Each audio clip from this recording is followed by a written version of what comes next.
He knew she would be evicted. So he hid a fortune just for her to find. Emily Parker felt the cold rain seep through her soaked clothes as she carried her 8-month-old baby in her arms and held tightly to her 5-year-old son's hand. The mansion that had been her home for 7 years was now behind her, its doors closed forever. The eviction happened exactly as Michael had predicted.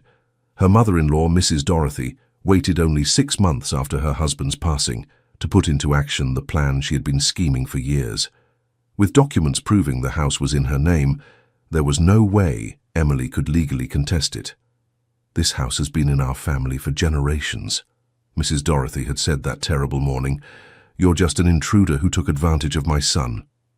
Emily could still hear the echo of those cruel words as she walked the wet streets of Denver. Little Ethan tugged at her skirt every time it thundered, and baby Noah cried non-stop. She didn't know where to go.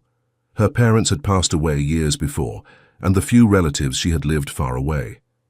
It was then she remembered the wooden bench beneath the large magnolia tree in the mansion's garden. That's where Michael used to sit and read the newspaper on Sunday mornings. Without a second thought, Emily ran back, taking advantage of Mrs. Dorothy being out to handle some business at the notary's office. Under the bench, stuck with tape, was a small envelope with the handwritten letter M. Emily immediately recognized Michael's handwriting.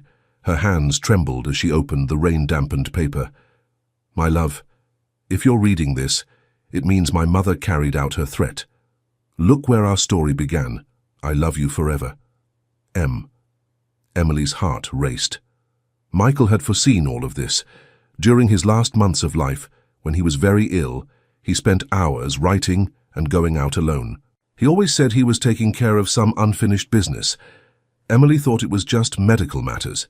St. Joseph's Bakery was 15 blocks from the mansion. That's where Emily worked as a clerk when she met Michael 8 years ago. He came every morning at 7 on the dot for coffee and a cinnamon roll. For months they exchanged only polite greetings, until the day she spilled hot coffee on his dress shirt. Sorry. Emily had panicked, trying to wipe the stain with a damp cloth. "Don't worry," Michael smiled for the first time. "I have other shirts, but I can't find another smile like yours anywhere." Emily smiled at the memory as she pushed open the bakery door. Mr. Frank, the owner, was behind the counter as always. He was a man in his 70s, bald and always cheerful. "Emily, I've missed you, girl," Mr. Frank greeted her enthusiastically. "And these little princes here, how big they've gotten. Hi, Mr. Frank, I wanted to know, do you remember Michael?" "My husband, who, of course I remember. Good man, that one." Mr. Frank lowered his voice. "He was here about 3 weeks ago. Said if you ever came here alone with the kids, I should give you this."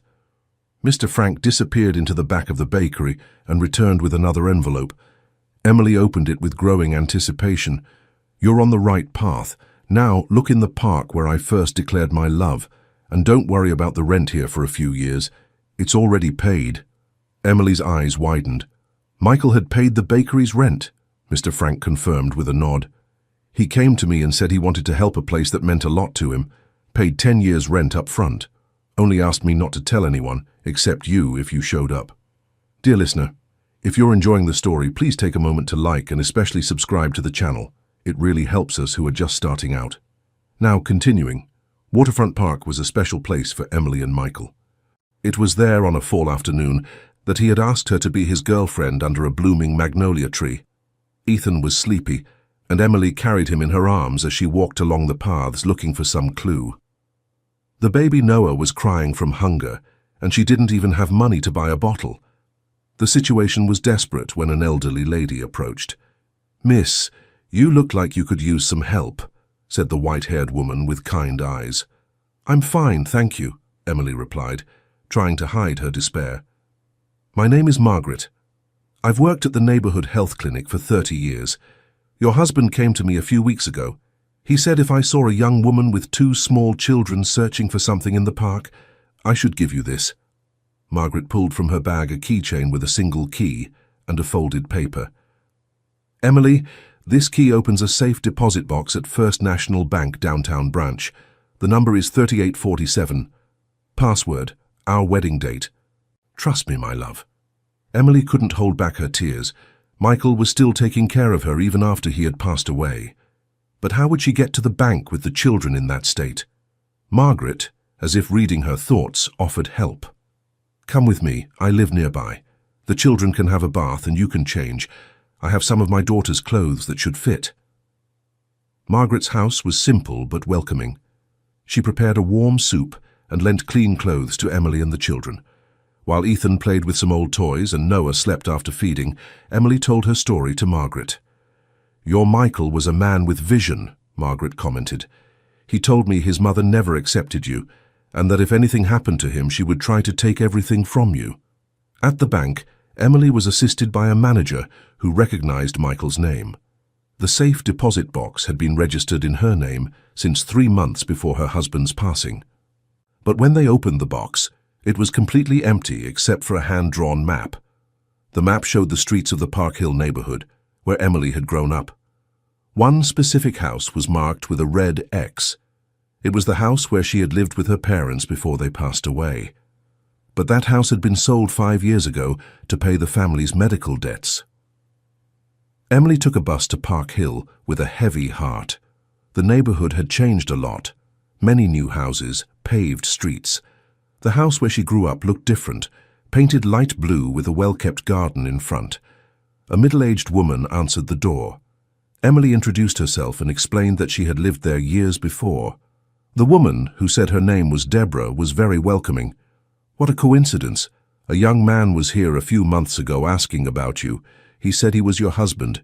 He left this and asked me to keep it until you showed up." Deborah handed over a sealed envelope. Inside was a key and an address that Emily didn't recognize. It was a street on the outskirts of the city. "He also said something strange," Deborah continued. "He asked if I would consider selling the house to him. He offered a very good price, but I didn't want to sell. Then he asked if I knew of any empty houses in the neighborhood that were for sale." Emily followed the address and found a small, simple house in good condition. The key Michael had left opened the front door. Inside the house, on the living room table, was a folder with documents. The deed showed that the house was registered in the names of Ethan and Noah Parker Thompson, her sons. Michael had bought the property and registered it as the boys' inheritance. Along with the deed, there was a long handwritten letter. "My dear Emily, if you're reading this, it means everything happened as I imagined. My mother never accepted you because she's afraid of losing control over the family assets, but I know her well too. That's why I prepared. This house is simple, but it's a dignified fresh start for you.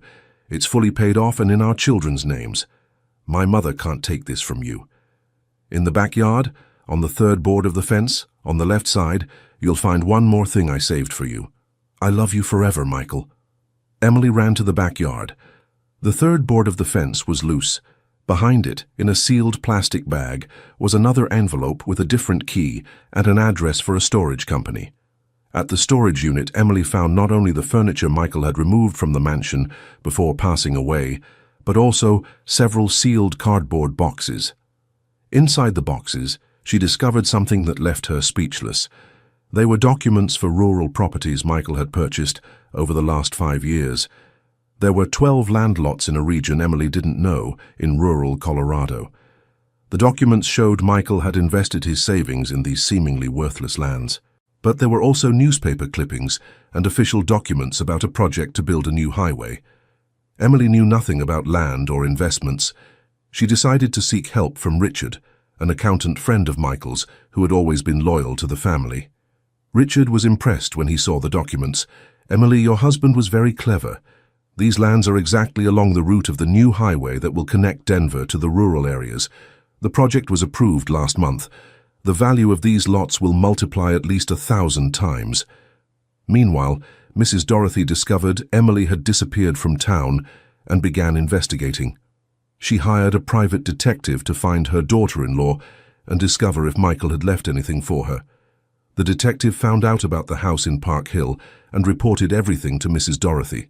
Furious, she showed up at the house accompanied by 2 lawyers, demanding Emily leave. "This house was bought with our family's money," shouted Mrs. Dorothy. "You stole from my son." "You're mistaken," Emily replied calmly, showing the documents. "This house is in your grandchildren's names. Mr. Michael bought it legally with money he earned from working." Mrs. Dorothy's lawyers examined the papers and confirmed everything was correct. There was nothing they could do legally. But Mrs. Dorothy didn't give up. "I'll prove my son was sick and incompetent when he made these purchases. I'll void everything." Emily knew Mrs. Dorothy was a powerful woman with important connections. She really could cause trouble. It was then she remembered something else Michael had mentioned in one of the letters. In the house, hidden inside a recipe book that had belonged to Emily's mother, was a small digital recorder. Michael had recorded several messages explaining every decision he made. "I'm recording this because I know my mother will try to question my mental capacity. But I'm lucid, aware of all my decisions. The medical tests I took last week prove the illness hasn't affected my reasoning. I'm protecting my family the only way I can." The recordings were crucial when Mrs. Dorothy actually tried to void the purchases through the legal system. The judge listened to the recordings and analyzed the medical tests Michael had taken. It was proven he was in full possession of his mental faculties when he made all the decisions. But Emily still didn't know the true value of the lands. Richard had explained about the highway, but she had no idea it would completely change her life. Dear listener, if you're enjoying the story, please take a moment to like and especially subscribe to the channel. It really helps us who are just starting out. Now continuing. 3 months after discovering the properties, Emily received an unexpected visit. A well-dressed, middle-aged man introduced himself as the engineer in charge of the new highway project. "Mrs. Parker, I understand you own several lots in the area where the new road will pass. We'd like to make a purchase offer." The initial offer was for just one of the 12 plots at a price Emily found absurdly high. It was more money than she had ever seen in her entire life. But Richard advised her not to sell yet. "Wait a little longer, Emily. When the construction officially begins, the value could go even higher." Emily decided to trust Richard's advice. Meanwhile, she used a small portion of the money Michael had left in the checking account to renovate the house and buy what the children needed. Life was finally getting on track when Mrs. Dorothy showed up again, this time with a different proposal. "Emily, I know you have some properties. My lawyer found out. How about we make a deal? You sell me half of the plots, and I'll let you keep the house." "You have no right to any of this," Emily replied firmly, "and I don't need your permission for anything." Mrs. Dorothy left furious, but Emily realized her mother-in-law knew about the properties. Someone was feeding her information. Emily suspected it might be the very detective Mrs. Dorothy had hired. To protect the documents, Emily decided to store everything in a safe deposit box at the bank. She also asked Richard not to discuss the properties with anyone else. 2 months later, the company responsible for building the highway made a second offer, this time for double the initial amount. Emily was tempted to accept, but she had a strange intuition. She decided to visit the properties in person before making any decision. The trip to the rural area took 3 hours by bus. Ethan was excited watching the scenery, and Noah slept almost the whole way. When they arrived at the location, Emily was impressed. They weren't just empty lots as she had imagined. There was a small farmhouse on one of the plots, well maintained by an elderly caretaker who introduced himself as Old Bill. He revealed that Michael had visited the place several times in the last months of his life. "Mr. Thompson was a good man," said Old Bill. "He hired me to look after the property. He said that one day you would come here with the children." The little farm had a vegetable garden, some fruit trees, and even chickens. Michael had created a place where Emily and the children could live simply and with dignity, even without selling the properties. But the biggest surprise was yet to come. Old Bill took Emily to a hill at the back of the property. From there she could see the entire expanse of the 12 plots. And she could also see the machinery that had already started working on the highway construction. "Look, Mrs. Parker," Old Bill pointed out, "the road will pass right there through the middle of your lands. It will split the property in half, but it will greatly increase the value." Emily understood that Michael hadn't just bought properties. He had created an estate that would secure the children's future for generations.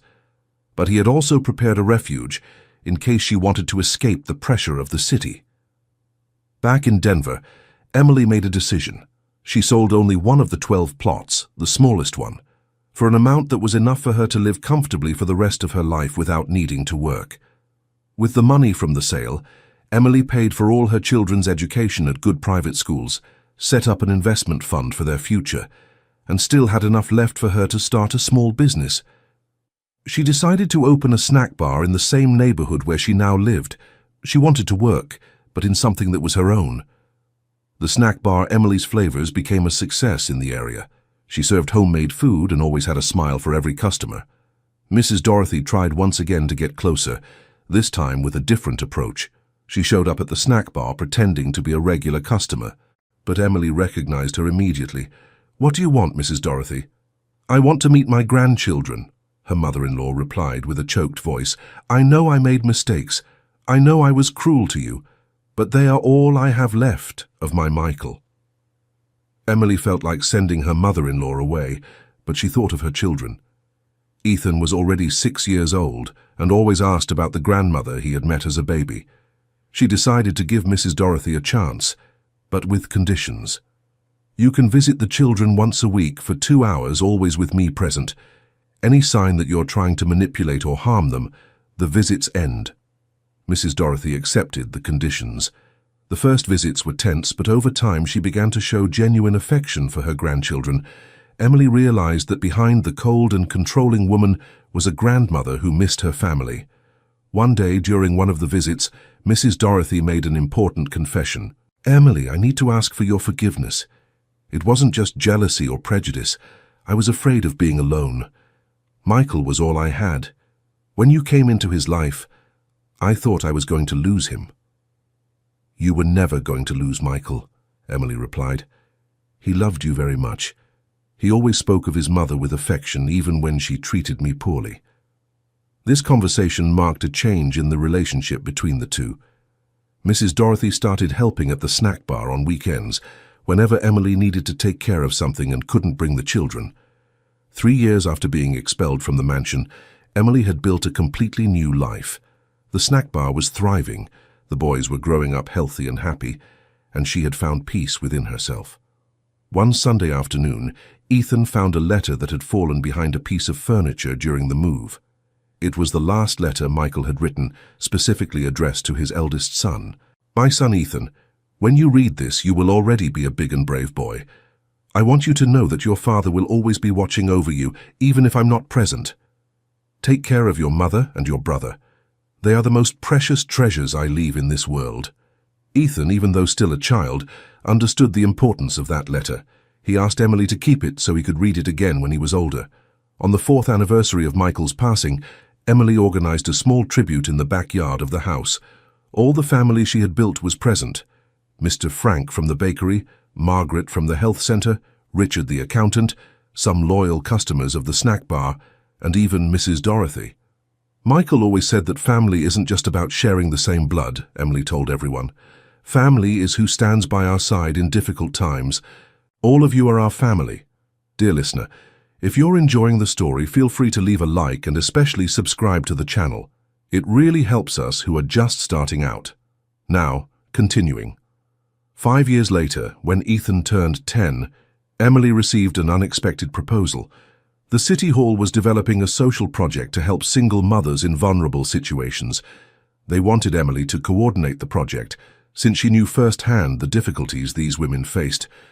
Emily accepted the challenge. She used part of the money from the land to fund the project and turned the experience she had lived through into a way to help others. The Fresh Start project offered vocational courses, daycare for children, and psychological support for women who needed to rebuild their lives. Emily coordinated all of this while keeping the snack bar running. One of the first beneficiaries of the project was Ashley, a young woman of 22 who had been kicked out of her home by her family when she became pregnant. Emily saw a lot of herself in Ashley's story. "I know exactly how you feel," Emily told Ashley. "But believe me, it's possible to start over. It's possible to build a dignified and happy life." Emily shared her own story with Ashley, omitting only the details about the land. She wanted the young woman to understand that the strength to overcome came from within, not from money. The project grew and caught the attention of the local media. Emily was invited for an interview on a television program. During the interview, she spoke about overcoming adversity, the importance of not giving up, and how true love finds ways to care even after departure. My husband taught me that the greatest legacy we can leave for our children is not money, but the example of how to face difficulties with dignity, Emily said on the program. The interview had a big impact. Emily began receiving invitations to speak in other cities. She discovered she had a gift for inspiring people through her story. During one of these talks, Emily met Jennifer, a lawyer specializing in women's rights. Jennifer had seen the television interview and was impressed by Emily's story. "You should write a book," Jennifer suggested. "Your story could help thousands of women going through similar situations." Emily had never thought about writing a book. But with Jennifer's encouragement and the help of a professional writer, she began working on her autobiography. The book, Love's Fortune, was published 2 years later and became a bestseller. Emily donated all the profits from the sales to expand the Fresh Start project to other cities. During the book launch, Emily made sure to publicly thank all the people who had helped her during the most difficult period of her life. Mr. Frank from the bakery, now 80 years old, was in the front row smiling proudly.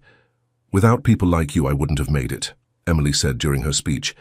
Michael was right when he said that true wealth lies in the people we choose to be part of our lives.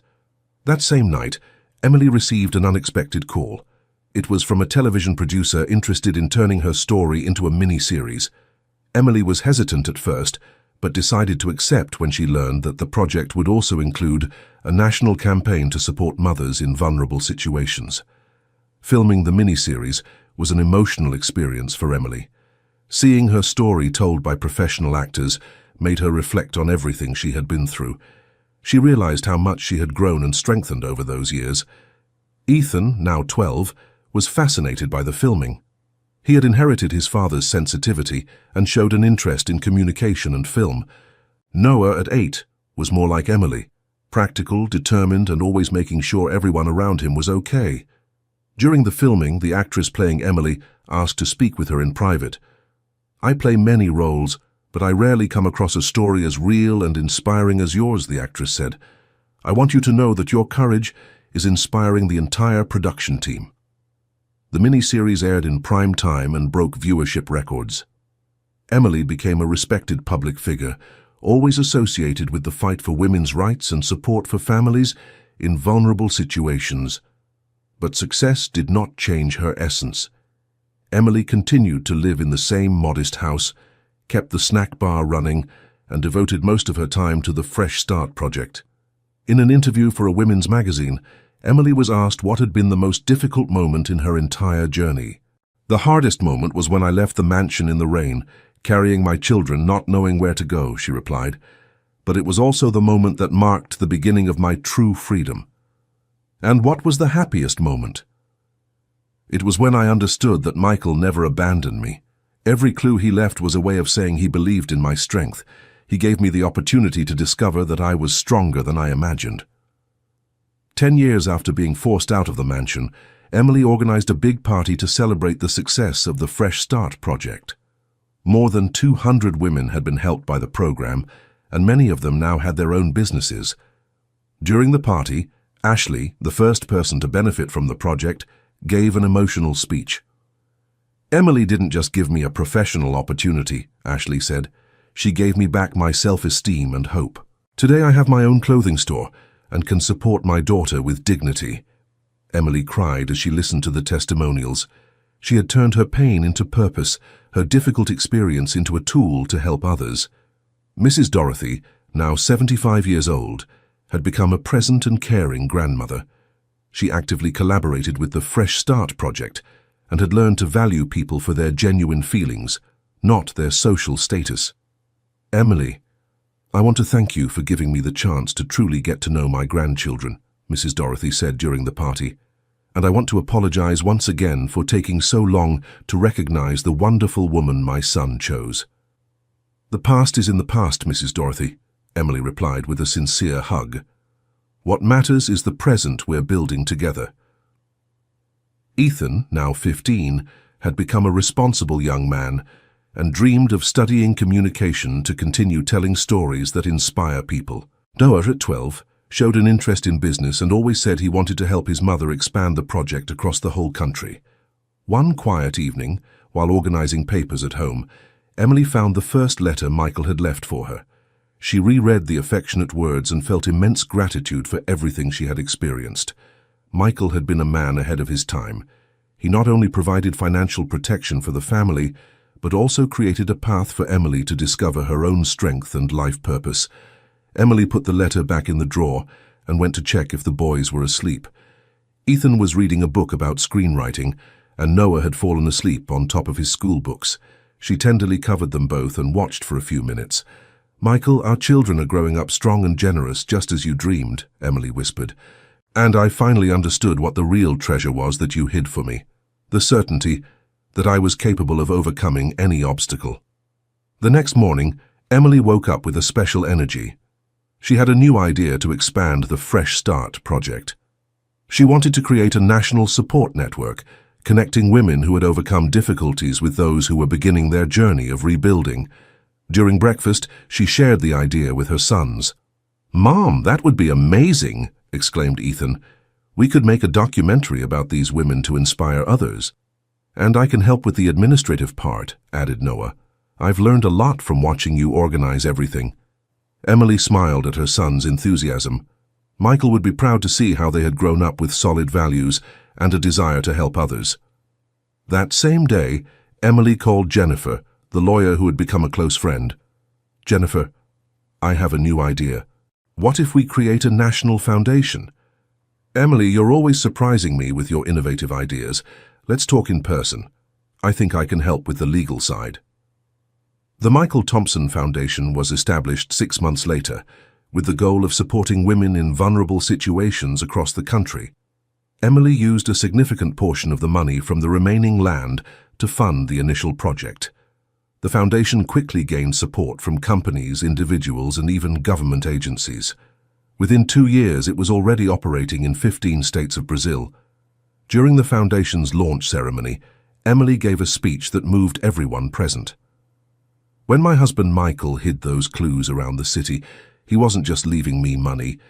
He was showing me a path of self-discovery. Every envelope I found taught me something about my own strength." Emily paused for a moment, emotional before continuing. "Today, through this foundation, we want to build bridges of hope for other women. We want to show that it's possible to start fresh, no matter how difficult the situation may seem." In the audience, Mrs. Dorothy was crying with emotion. She had finally understood why Michael had chosen Emily. It wasn't just romantic love, but admiration for a woman who had the courage to turn suffering into compassion. After the ceremony, Emily visited Michael's grave for the first time in years. She brought fresh flowers and a letter she had written the night before. "My love, today, we inaugurated the foundation that bears your name. I know you're proud to see how we've transformed your final demonstration of love into a force that's changing the lives of thousands of people. Our children are growing up with the values you planted. Ethan wants to tell stories that inspire people, and Noah wants to organize the world to make it more just. They are living proof that your love continues to multiply kindness throughout the world. I love you forever, Emily." 16 years after the rainy night when she was thrown out of the mansion, Emily was on stage at the largest auditorium in Denver, receiving the title of Honorary Citizen of the city for her services to the community. Ethan, now a journalism graduate, was in the audience documenting the event. Noah, a business administration student, had taken over the general coordination of the foundation and showed a natural talent for leading teams. During her acceptance speech, Emily looked out at the audience and saw familiar faces from her entire journey. Mr. Frank from the bakery, now retired but always present at important events. Margaret from the health center, who had become like a second mother to her. Richard, the loyal accountant, who had become a great friend of the family. Jennifer, the lawyer who had become a partner in the foundation. And Mrs. Dorothy, now an 80-year-old lady but with eyes shining with pride. "When I was young, I thought fortune meant having a big house and expensive jewelry," Emily told the audience. "Today I know that true fortune lies in the people we choose to love and the difference we can make in others' lives." Emily paused and looked at her children. "My husband Michael left me many hidden riches. But the greatest of all was the confidence that I would be able to overcome any difficulty and turn our story into something that would inspire others. After the ceremony, the family gathered to have dinner at Michael's favorite restaurant. It was a tradition they had created to mark important dates. During dinner, Noah made a special announcement. "Mom, Ethan and I are planning a surprise for you. We want to expand the foundation to other Latin American countries. We've already contacted organizations in Chile, Argentina, and Colombia," Ethan added. "They're very interested in replicating the model we developed here." Emily was moved by her children's initiative. Michael had planted seeds of love and generosity that kept blooming through the generations. "Are you sure you want to take on such a big responsibility?" Emily asked. "Mom, we grew up watching you turn difficulties into opportunities," Ethan replied. "We learned that our purpose in life is to use our talents to help others. Besides," Noah added with a mischievous smile, "we have an excellent teacher." Everyone laughed, and Emily felt her heart overflowing with gratitude. Her family had become much larger than she imagined. It included not just her children and mother-in-law, but all the people touched by the Foundation's work. That night before bed, Emily wrote in her diary a reflection that summed up everything she had learned. "True fortune isn't in what we accumulate, but in what we manage to give. Michael taught me that true love finds ways to care even after the physical farewell. He planted seeds of hope that kept growing long after he departed. Today, I understand that every obstacle I faced was an opportunity to discover strengths I never knew I had. And every victory became more meaningful when shared with others who needed inspiration." In the final paragraph, Emily wrote, "Michael, my eternal love, your final lesson in love, multiplied into 1,000 stories of hope. The fortune you hid for me was much greater than properties or money. It was the certainty that I had the strength needed to transform our story of suffering into a symphony of resilience that echoes far beyond what we can imagine." End of story. Now tell us what you thought of this moving story of Emily and Michael. Have you ever experienced a similar situation in your life? Do you believe true love finds ways to care even after departure? Share your opinion in the comments with sincere words. If the story touched your heart, don't forget to leave your like and, most importantly, subscribe to the channel so you don't miss other inspiring stories we publish every week.